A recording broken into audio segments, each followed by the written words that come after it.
କିନ୍ତୁ ଆଜି ପ୍ରଭୁ ଜଗନ୍ନାଥଙ୍କର ଆଶୀର୍ବାଦ ଆପଣମାନଙ୍କର ସହଯୋଗ ପାଇଁ ଆଜି ଭାରତ ମସଲା 26ତମକୁ ପଦାର୍ପଣ କଲାଣି ପ୍ରତିଭା ସମ୍ମାନ।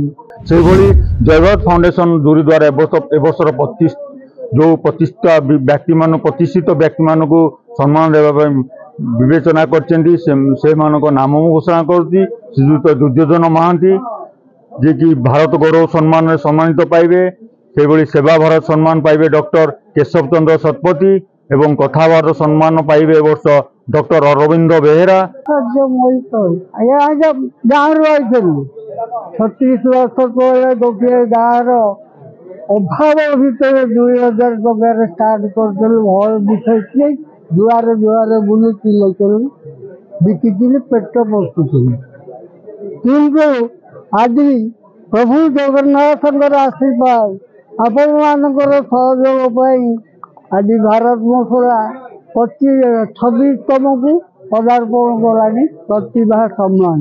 ତେଣୁ ମୁଁ ଓଡ଼ିଆ ଆମର ଓଡ଼ିଶାରେ महान व्यक्तित्व विजु उत्सर्ग कर आम तो सामान्य तेणु आम कहीं आम धरतु सरकार उन्नयन पाँच एम्प्लयमेंट सृष्टि होती चाषी मानकर उन्नति ये मका आप नवरंगपुर कोरापुटे देखिए गदा करके नेला वाला ना यही लंका को कौन कर सम्बलपुर जहाँ कर बाहर वाला आसी किणुले कि आम डायरेक्ट बहुत खुशी कहीं आम पछक फेरिलु गाँव आईचु सहर में पहुँची विश्व दरबार निजी प्रतिष्ठा कर जहाँकि आप 2025 मसीह केवल ओडिशार प्रडक्ट भारत ना बजाय रखी निश्चित भाव गौरव विषय भारत मसला बर्तमान तार 26तम प्रतिष्ठा दिवस तथा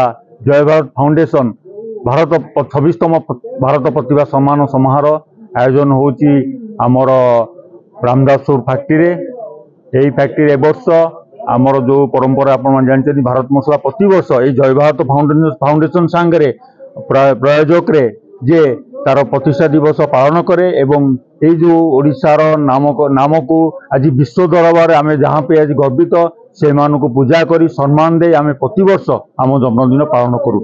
से भली जयभारत फाउंडेशन दुरी द्वारा एवर्षर जो प्रतिष्ठा व्यक्ति मान प्रतिष्ठित व्यक्ति मानू सम्मान देवाई विवेचना कर नाम घोषणा करुच्ची श्रीजुक्त दुर्योधन महांती जे कि भारत गौरव सम्मान सम्मानित पाइबे। से सेवा भारत सम्मान पाइबे डॉक्टर केशव चंद्र शतपथी एवं कथा भारत सम्मान पाइबे वर्ष डॉक्टर अरविंद बेहेरा। संस्कृति भारत सम्मान ए वर्ष दि जाऊँगी डॉक्टर श्वेता कुमार दास। से क्रीड़ा भारत सम्मान ए वर्ष दि जाऊँगी श्रीजुक्त किशोर चंद्र जेना। विद्या भारत सम्मान रे कला रे वर्ष दि जाऊँगी प्रियदर्शिनी गणनायक एवं वाणिज्य रे वर्ष आच्छा चिन्मयी प्रधान एवं विज्ञान रे तपेश्वर बाग। मु आपण अनुरोध करी एवं समस्त विश्ववासी ओडिशावासी तथा भारतवासी को जो स्नेह आदर्श आमको आज 26 वर्षर जन्म पालन करने दौरान आपण मैंने यही कार्यक्रम उपस्थित रही आमको उत्साहित करंतु। धन्यवाद।